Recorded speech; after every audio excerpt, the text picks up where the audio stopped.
Well, everybody, welcome into the Wiregrass High School Football Report, your weekly look at all things high school football in the Wiregrass. I am your host, Phillip Jordan, the in-studio host and producer for Dothan Wolves Football on 96.9. The Legend. Got a fun show planned for you guys today. We'll look back at Week 6 of high school football in the Wiregrass. We had a lot of Thursday games due to the changing of games due to weather, and a lot of interesting games on Friday night. And I actually was able, because Dothan played on Thursday night, to get out of the studio on Friday night, and I was actually able to go out and see a game. I went and checked out Enterprise in Prattville, so I'll give my thoughts on that game when we get to it. Also, we'll go over all the standings in the regions that involve Wiregrass teams, and we'll look at the Week 7 schedule for this week. No guest this week here on the Wiregrass High School Football Report, so it's just me talking to you guys about what's going on in the Wiregrass. And before we jump into all that, let you guys know you can find me in the podcast. You can find me on social media at PJordanSEC. Podcast is available on Apple Podcasts, so please follow, rate, and review.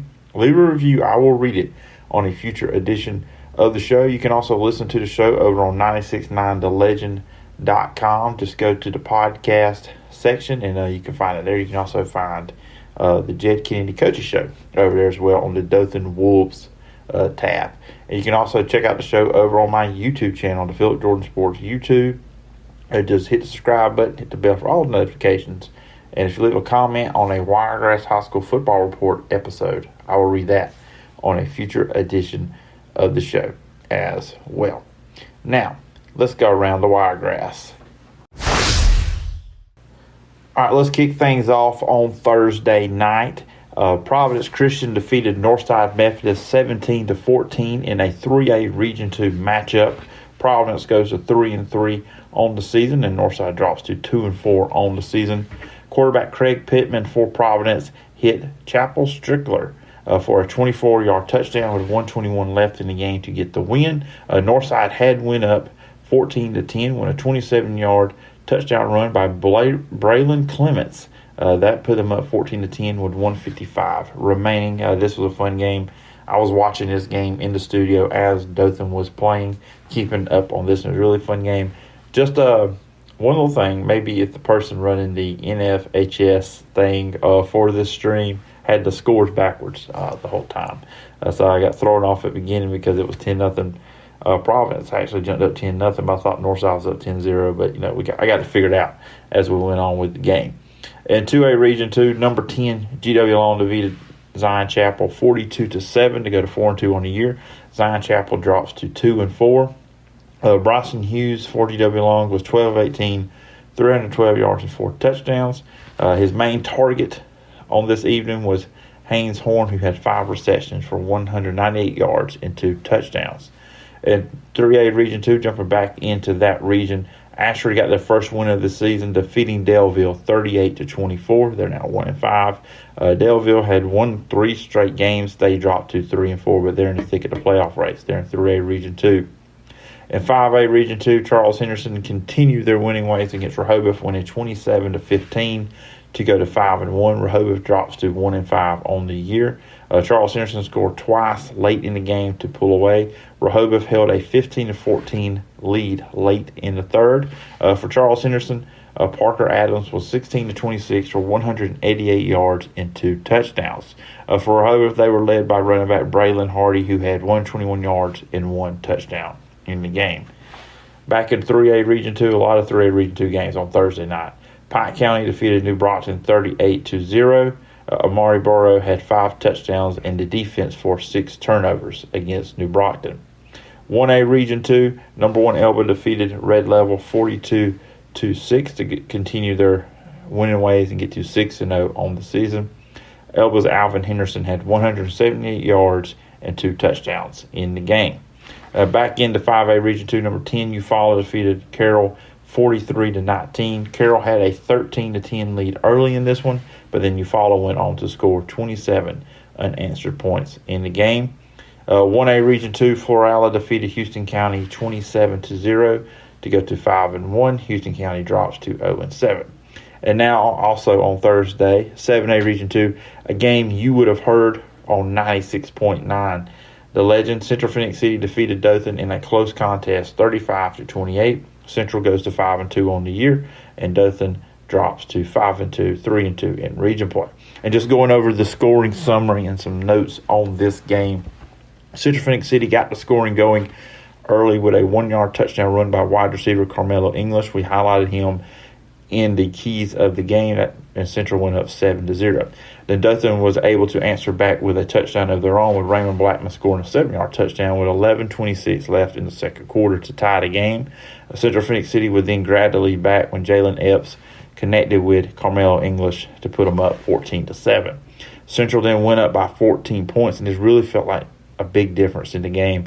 With 4:04 left in the second, Epps found Cameron Coleman, another top receiver for Central, for a touchdown to put him up 21-7, and that was your halftime score. Dothan came out with 4:35 left in the third quarter. Raymond Blackman scored another touchdown, 1-yard touchdown to get Dothan within 21-14. Central then would go back up by 14 with another touchdown pass from Epps with 37 seconds left in the third quarter. In the fourth quarter, with 7:44 left, Tamarian Peters scored a 2-yard touchdown to get Dothan within 28-21. Central added another touchdown to go 35-21 with 4:17 left, but the Wolves were not out of it, and Raymond Blackman scored another touchdown, a 5-yard touchdown, to get the Wolves within 7 with a minute left, and then the Wolves were unsuccessful on the onside kick. I look at it like this: the Dothan Wolves did not lose this game; they just ran out of time. And you'll hear more about this game on the Jed Kennedy Coaches Show this Thursday on 96.9 The Legend at 8 o'clock.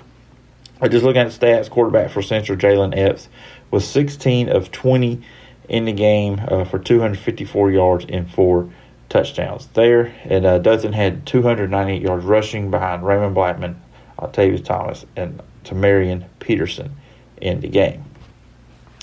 And now we're going to look at Friday night. This is a game I went to in 7A Region 2. Prattville defeated Enterprise 42-26 to go to 4-2 in a very tight 7A Region 2. Enterprise drops to 3-3, and they will be playing Dothan at Riphew Stadium this Friday. Prattville did jump up on this one 21-0 to start in the first quarter. Really just got some explosive plays. I got some big runs from the quarterback. They also got a big punt return, some big plays in the passing game. They really just was boom, boom, boom. It was like you blinked, and then Prattville's up 21-0. But then Enterprise did get their first score in the second quarter with 9:03 left when Walker Turner blocked a punt. They did recover an outside kick after Enterprise did, but they were unable to capitalize. Prattville extended the lead 28-7 in the second quarter, but then Enterprise made it a game. Michael Johnson scored 2 touchdowns in the third quarter to get Enterprise win 28-20, but then Prattville was able to pull away in the fourth quarter to win 42-26. In 5A Region 2, Headland defeated Greenville 38-22 to go to 4-2 on the season. Jackson Williams was 9 of 18 for 180 yards, 3 touchdowns, and he rushed for 123 and 1 touchdown. In 4A Region 2, Andalusia defeated Geneva 69-19 to go to 7-0 on the season. Geneva is now 2-5 on the year. Slocum defeated Dale County 27-12 to go to 3-3. Rashawn Miller and Braylon Miller combined for 298 yards and 4 touchdowns in the game. Rashawn Miller had 197 and Braylon had 101. No 3A Region 2, all those games were done on Thursday night. 2A Region 2, Ayrton defeated Cottonwood 40-6 to go to 6-1 a year. Cottonwood drops to 3-3. For Ayrton, Andon Garris, hope I'm not mispronouncing your name, had 201 yards passing, and running back Jordan Smith had 96 yards and 3 touchdowns. Witzburg defeated Geneva County 23-14 for their 4th straight victory of the year after starting 0-2. They're now 4-0 in region, and Geneva County drops to 1-5. Abbeville defeated Sampson 53-22 to go to 3-4. Sampson drops to 0-6. In 1A Region 2, Brantley defeated Georgiana 40-0 to go to 5-2. Georgiana was 6-0 coming in this game, but they are now 6-1. Kinston defeated Pleasant Home 47-13. Kinston had 324 yards rushing in this game and 7 touchdowns. They were led by Jeb Crosby with 137. That puts Kinston at 2-4 and also puts Pleasant Home at 2-4 as well.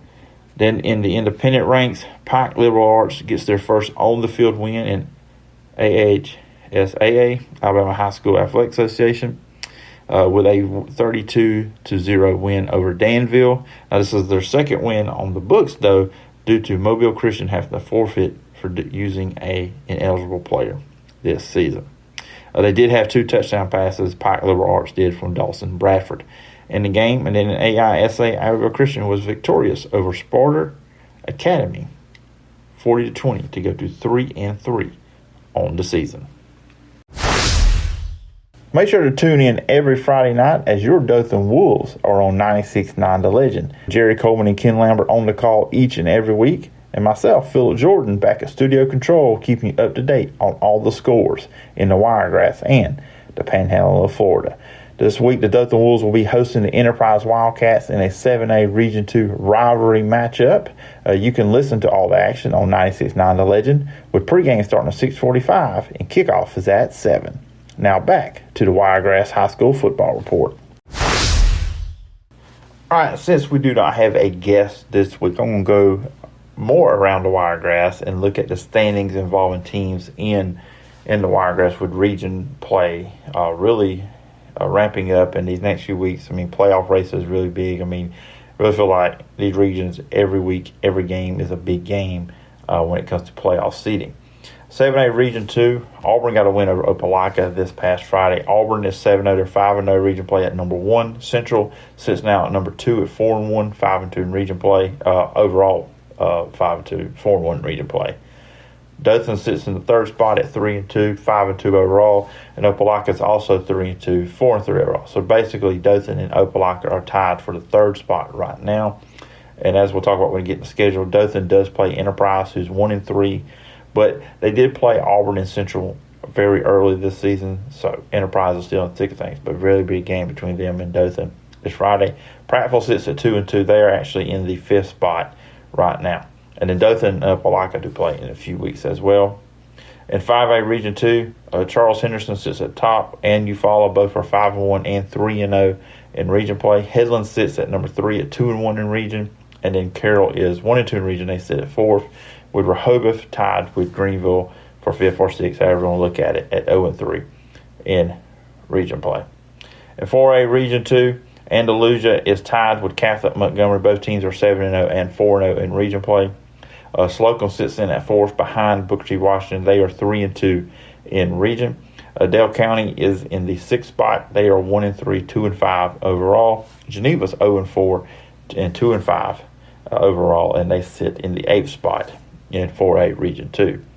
In 3A Region 2, Houston Academy is undefeated, 6-0 overall, 4-0 in region play. Ops also undefeated in region play at 4-0. They're 5-1 overall. Strawn is next at 3-1, 4-2 overall. Then you have Pike County and Providence Christian. Both are 3-2, tied for that 4th spot. Pike County's 4-2 overall. Providence Christian, they are 3-3.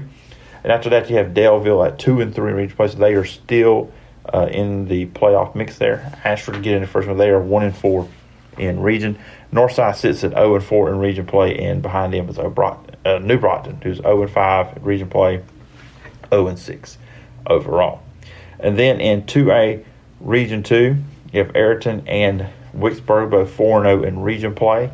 GW Long is 3-1 region play, sitting there at 3rd. Cottonwood and Abbeville are both 2-2 in region. Cottonwood's 3-3. The alma mater doing well this year. And then Abbeville's 3-4. Now, they're 2-2, so they're tied, but Cottonwood does have the head-to-head advantage there by beating Abbeville early on in the year. Zion Chapel, they are 1-3 in region play. Geneva County is 0-3, and then Sampson wraps that one up at 0-4. And then finally in 1A Region 2, Alba sits on top, number 1 team in Region 2 there in 1A at 6-0 and 5-0 in region play. Brantley is in the 2 spot at 4-1. Georgiana's 4-1 too, but those two just played this week, so Brantley would take the 2 spot. Georgiana's 4-1. And Flora Ally is 3-1 behind them. And then the rest of 1A Region 2, Red Level is 3-2 in region play. Kinston is 1-3, so it plays at home. Then McKenzie's 0-4. And Houston County is 0-5.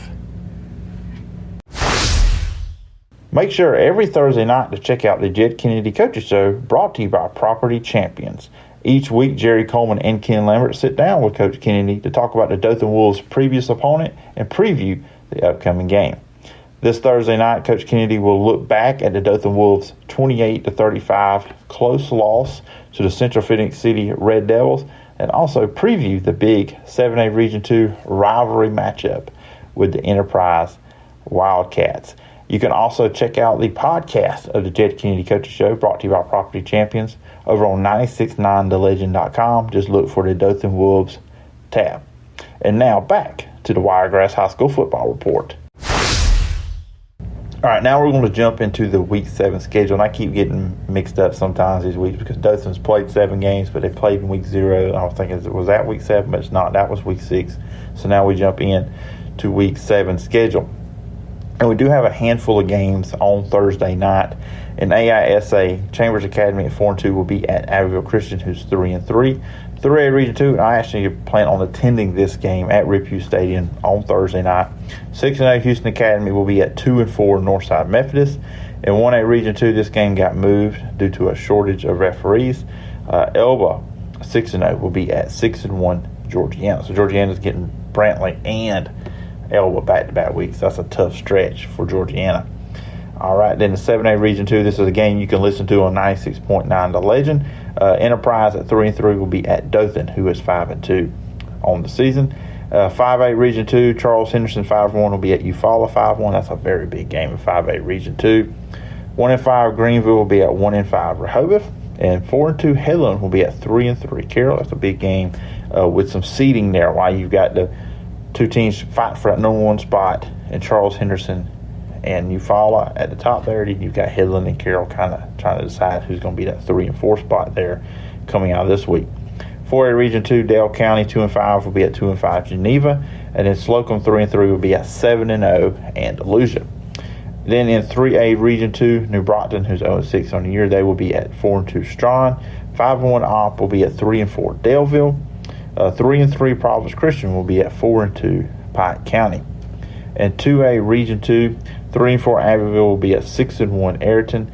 4-2 GW Long will be at 3-3 Cottonwood. 1-5 Geneva County will be at 2-4 Zion Chapel. And 4-2 Wicksburg will be at 0-6 Sampson. And then some other 2A action out of 2A Region 2, but some 2A action for you involving Wiregrass teams. 7-0 Highland Home will be at 0-7 Barber County. 4-3 Laverne will be at 5-2 Goshen. And then in 1A Region 2, 0-7 Houston County will be at 2-4 Pleasant Home. 2-4 Kinston will be at 3-3 Red Level. 0-5 McKenzie will be at 5-1 Florala. And independent football here, Pike Liberal Arts, they will be hosting Faith Academy, who is 5-1, and Pike Liberal Arts, of course, is 2-4 on the season. And that's going to do it, guys, for this edition of the Wiregrass High School Football Report. Like I know there was not a guest, was not a coach on this week, but I hope you enjoyed just kind of going over some stuff, going over last week's games, looking at the standings, and now looking at this week's schedule of games. Should be fun. Should be fun Thursday night. Like I said, I'm looking forward to going to Riphew Stadium, checking out that 3A Region 2 matchup between Houston Academy and Northside Methodist, and, of course, the big matchups on Friday night, including Dothan and Enterprise. That Eufaula and Charles Henderson game is going to be pretty big, 5A Region 2, and there's just other really interesting matchups as we're getting closer to playoffs. A lot of these are really important games and really determining seeding, who's going to make the playoffs, who is not. And that's going to do it for the show. Remember, guys, you can follow me on social media at PJordanSEC. Podcast is available on Apple Podcasts, so please follow, rate, and review. Leave a review. I will read it on a future edition of the show. You can also listen to the show over on 969thelegend.com, and you can also check out the show over on the Phillip Jordan Sports YouTube channel. Just hit the subscribe button, hit the bell for all notifications, and leave a comment on a video of the Wiregrass High School Football Report. I will read that on a future edition as well. And you can always email me at sportstalkphillipjordan@gmail.com. I hope everybody has a great week. Go check out some high school football either on Thursday, Friday. Listen to Enterprise at Dothan on 96.9 The Legend on Friday night, with pregame start at 6:45. Kickoff is at 7. Anyways, guys, hope you have a great week. Bye-bye.